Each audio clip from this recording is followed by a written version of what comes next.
بسم اللہ الرحمن الرحیم۔ السلام علیکم۔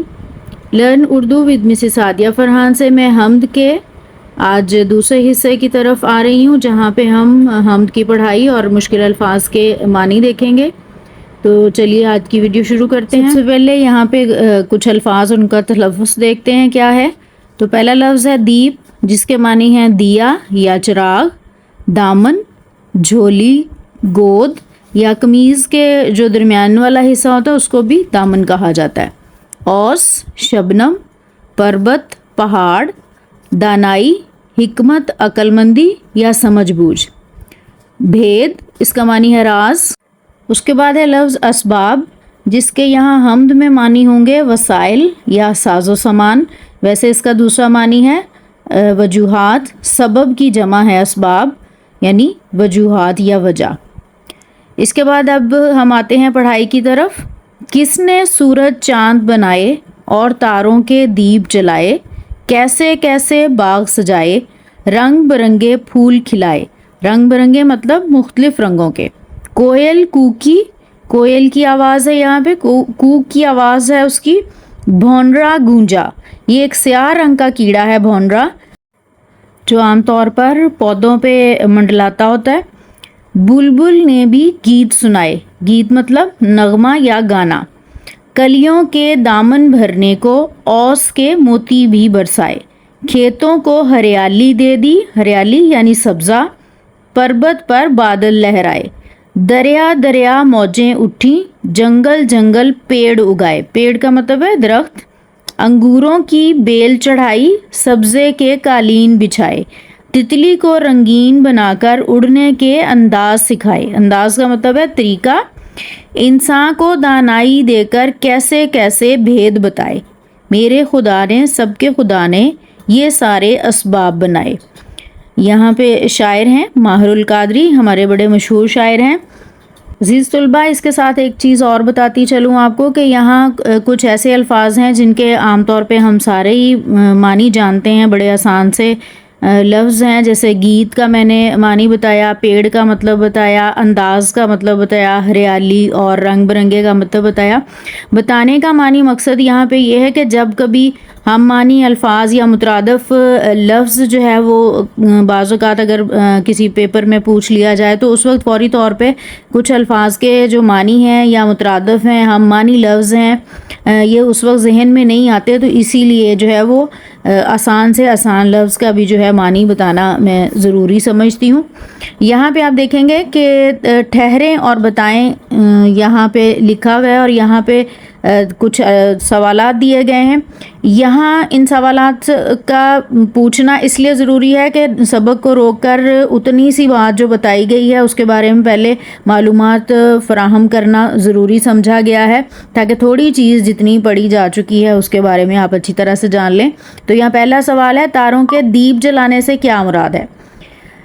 یہاں تاروں کے دیپ جلانے سے مراد ہے تاروں کی روشن ہونے کا ذکر کیا گیا ہے۔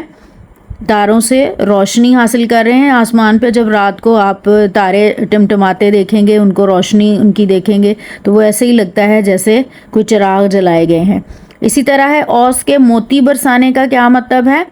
تو عزیز طلبہ، یہاں پہ اوس کے موتی برسانے سے مراد ہے شبنم کے قطرے، جو آپ نے دیکھا کہ رات کو شبنم گرتی ہے پتوں پہ، گھاس پہ، پودوں پہ، تو وہ آپ اس کو دیکھیں تو وہ دن کی روشنی میں ایسے محسوس ہوں گے وہ قطرے جیسے موتی جو ہیں وہ چمک رہے ہوں۔ تو یہ اوس کے موتی برسانے کا مطلب ہے کہ شبنم کے قطرے جو ہیں وہ موتیوں کی صورت میں چمکتے ہوئے محسوس ہو رہے ہیں۔ اس کے بعد ہے، اس کائنات کی ہر چیز کس نے بنائی ہے؟ تو اس کائنات کی ہر چیز اللہ تعالیٰ نے بنائی ہے۔ اگر انسان کے پاس دانائی نہ ہوتی تو وہ کیا کرتا؟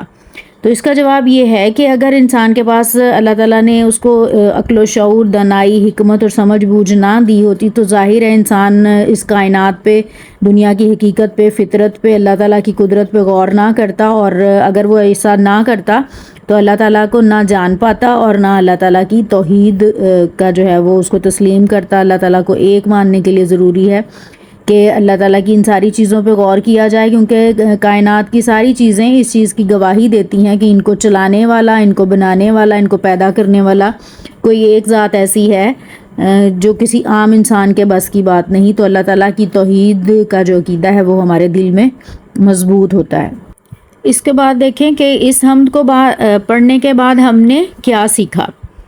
تو خدا نے ہر چیز کسی خاص مقصد کے لیے تخلیق کیا ہے۔ اس حمد کو پڑھنے کے بعد ہمیں یہ چیز جو ہے محسوس ہوئی، ہم نے اس چیز کو سیکھا، ہمیں معلوم ہوا کہ اللہ تعالیٰ نے ہر چیز جو ہے وہ جو بھی اس نے تخلیق کی ہے وہ بے مقصد نہیں ہے، ہر چیز کا کوئی نہ کوئی مقصد ہے۔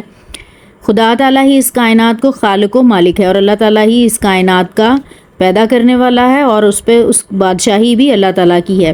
عزیز طلبہ، گرامر کی روح سے بھی یہاں ہر چیز کا یہاں پہ تذکرہ کرنا میں ضروری سمجھوں گی۔ تو خالق و مالک دو الفاظ ہیں جن کو واو نے ملایا ہوا ہے۔ واو یہاں گرامر کی روح سے حرف عطف کہلاتی ہے، یعنی یہ دو لفظوں کو ملانے کا باعث بن رہی ہے۔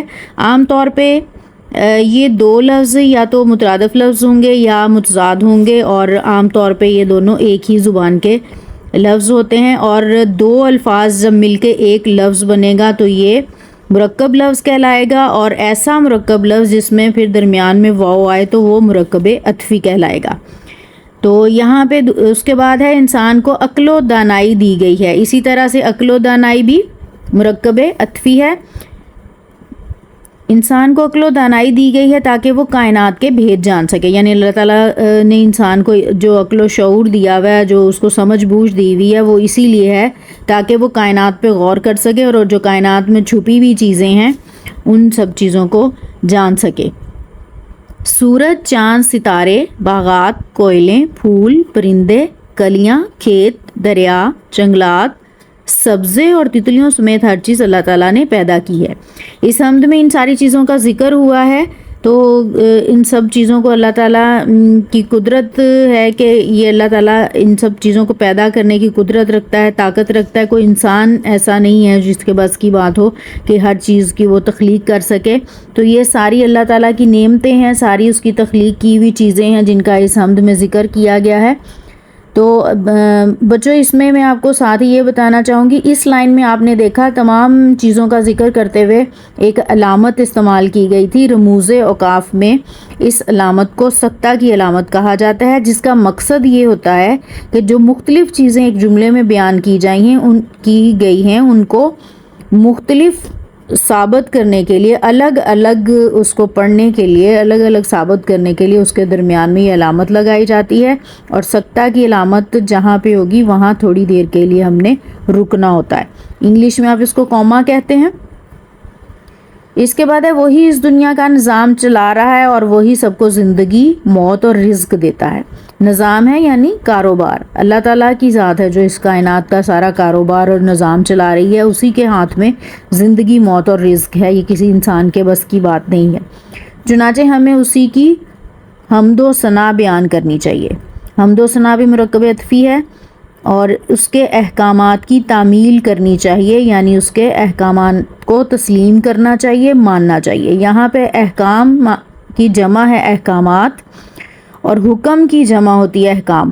عزیز طلبہ، یہاں ایک اور چیز بتاتی چلوں کہ بعض اوقات کچھ الفاظ کی جمع ہوتی ہے اور پھر اس جمع کی بھی آگے جمع ہوتی ہے، جیسا کہ یہاں پہ احکامات ہے، حکم کی جمع ہے احکام اور احکام کی جمع ہے احکامات، تعمیل کرنی چاہیے۔